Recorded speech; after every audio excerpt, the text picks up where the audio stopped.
It's not possible. I didn't say it would be easy, Neo.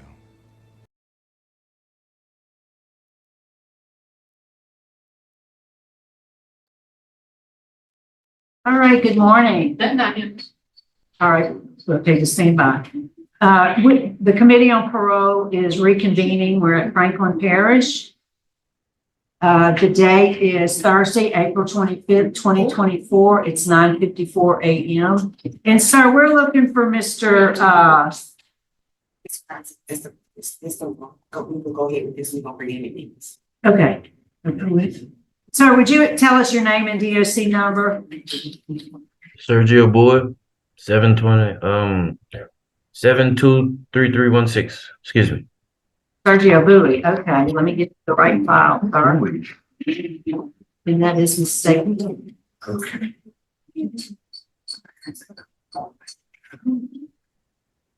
All right, Mr. Bowie.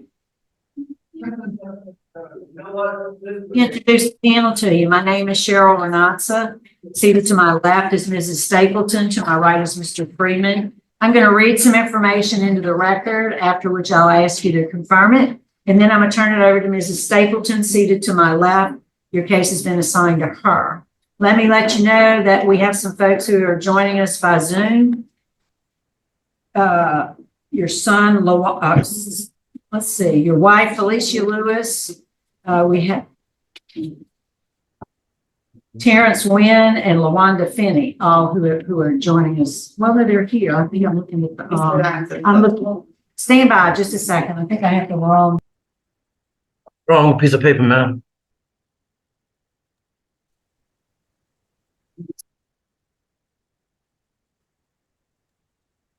Okay, sorry, sir. I had the wrong packet.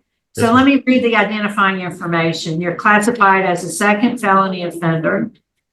You are currently serving a 5-year sentence. You were sentenced.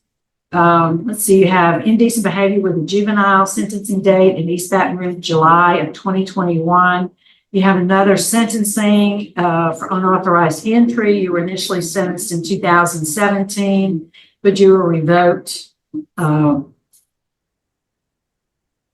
Given probation and revoked again for the new felony conviction. Let's see, your parole eligibility was October 16th of 2023. You don't earn good time, and your full term date is January 16th, 2025. Does all that sound right? Yes, ma'am. Right. Your case has been assigned to Mrs. Stapleton. Would you answer her questions? Yes, ma'am. Good morning, sir. Good I morning. wanted to ask you a question. I guess we'll start with the burglary. What went on there? I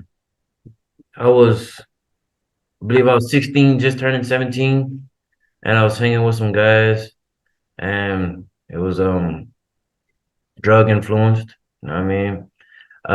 I didn't really have anything to do with the initial burglary, but growing up around King Bradford and Baton Rouge, you know what I'm saying, is you're held to a specific standard, and I made a mistake, and it's a term, you know what I'm saying, real nigga, as they call it. I wanted to be one, so we refer to it as taking a lick for your partners. Now, you understand? So that was my first initial mistake. Then the re-entry, the unauthorized entry, this was back in 2017. I had just come home from serving a little time for the burglary, and the flood had happened in 2016. I never was really able to get my feet on solid ground, so I wound up living on the street. So I was staying in this building off college. I had a job at the time, actually. I was working at the IHOP. I was trying to have some sort of revenue coming in, just so that I'm not a complete and total disaster of a man. And I wound up going to jail for that. Basically was not squatting, but I was basically homeless staying in this building off college. And then I wound up, I come home in 2020, and then I seen you scratch your ear about the whole indecent behavior with a juvenile. Now, ma'am, okay, I've pretty much served all my 20s in jail. You know, I have never did any homosexual activities, you know, but I noticed that like Matthew chapter 7, verse 1 says, judge ye not that ye be judged. You know, how can I judge you, you know, for doing this when I was a thief growing up, you know? But I noticed that the over homosexualization of young boys, you know, and it's a long story, you know, ma'am. But they caught me with some drugs because I've suffered with addiction since I was about 17, you know, and they told me that basically they gave me an ultimatum, this or that, you know, but they made it seem as if, you know, I was just gonna do this, then I was gonna have to register for 5 years, and then I'd come home roughly 2 years prior after. You know, I really kind of got duped on the whole situation, you know, but I am not a pervert. I am not a pervert, you know what I'm saying? And now I'm pretty much, you know, just pretty much duped myself with this whole situation, you know. So I've made mistakes in life, you know, and this being one of the big ones. Um, if I could do it all over again, I'm pretty sure anybody in my current predicament would, you know, but this is I've learned not to say it is what it is. I learned to say it is what you make. And unfortunately, this is what I've made it. You understand? One question though, while you're saying all this, let's get to, did you rape a juvenile? No, ma'am. So that's a false allegation, Yes, ma'am. and you accepted the charge for it, Yes, correct? ma'am. Yes, ma'am.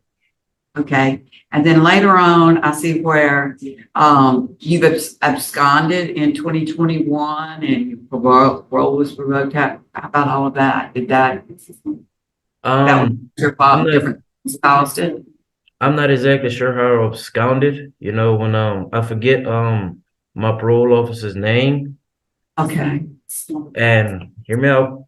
Um I would come visit her often.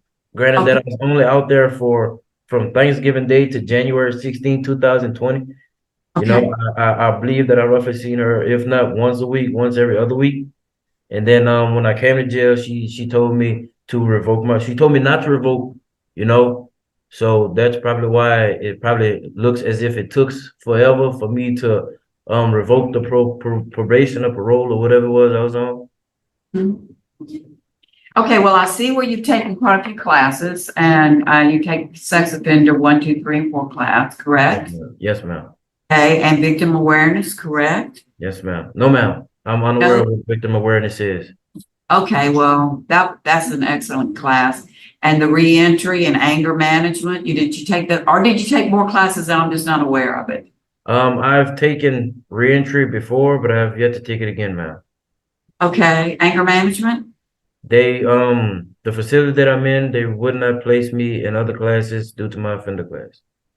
Okay, So values. you know, ma'am. So you've taken the sex offender class, right? And then earlier, the big, reentry class. Those are the 2 classes. Yes, So ma'am. that, I understand. Okay, you do have strong, law enforcement opposition. You do, and victim opposition also. Yes, ma'am. So it's something that you should know. I'm gonna pass it along to my, other board members. So what do you do? What are you doing now? Are you in class or you have, what do you do all day?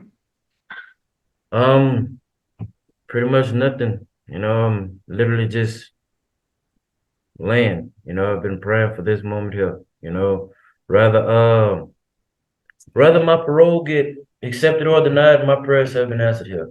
You know, I'm not gonna throw the whole Jesus mumbo jumbo in your face, trying to all let him free. No, regardless of the fact of the matter is, you know what I mean? What, so no matter what happens today, you have a release date Of January 16th. in next year. So what are your plans? On your master prison record, it shows your address as being homeless. So what arrangements have you made for housing? My mother, she's pretty much been with me through this whole ride. So I do have somewhere to go, you know, some Is sort of that, stable job. No, ma'am, it's in Walker. Okay, so that's good. You plan to move away from the Baton Rouge area. That's a good thing. Respectively. I plan on doing the necessary steps of these next 15 years, you know, with the registration and all that. Cause I've learned that you have to not want to come back to this place, you know, because it's been like these past 4 years have been like some of the worst days of my life, you know, but it's been a real journey of mine, you know. Now, granted that I understand the whole offender class situation, you know. It's been a lot of doubt in my mind that y'all would even much this meeting would even much happen, you know, because I've like I've heard the tales, you know, sex offenders don't get parole. And you know, like I said, it is what I've made it, you know, but my plans are really just to just live life. I mean, I've spent the majority of my 20s incarcerated. You know, I started coming to jail when I was 17. You know, I really never gave myself a shot, you know, and it's just now, you know, just live until the end. So, is the board prepared to vote? I am. Mrs. Stapleton will be voting. Um, a lot of what you said makes a lot of sense for the future of your life, and I really hope that you are able to do it and prepared to do it. I'm not going to give you parole today, and instead, I think the full-time release is good for you. I hope you can get even another class, especially a victim awareness class that they offer it there. I hope you can get into that. And your full-time date is 1/16/25, as you stated. So maybe you've got enough time to do something like that. But also when you get out, I hope that you will attend Narcotics Anonymous and AA meetings, because I know that you had said that that is the root of your problem. Yes, ma'am. And right now where you're at, you're not surrounded by that. And I don't care where you go nowadays, drugs are everywhere and alcohol's on the countertop. So Yeah. yeah, yeah, I know. I'm hearing you. So I want you to take care of yourself and the people around you. Homelessness is terrible. And it's wonderful that your mother's going to take you in. And I wish you well. I really do. Thank you. Mr. Freeman? I concur. Yeah, I enjoyed speaking with you and hearing from you, Mr. Bowie. I do agree with Mrs. Stapleton. I believe that this joust, as they say, may have saved your life. And I'm glad that you have somewhere to go with your mom in January of next year and make the best of the rest of your life. Good luck to you. My vote today is to deny. Thank But you. wish you well. Yeah, be blessed. Thank you. That concludes our business in Franklin. So we're going to sign off at 10:07.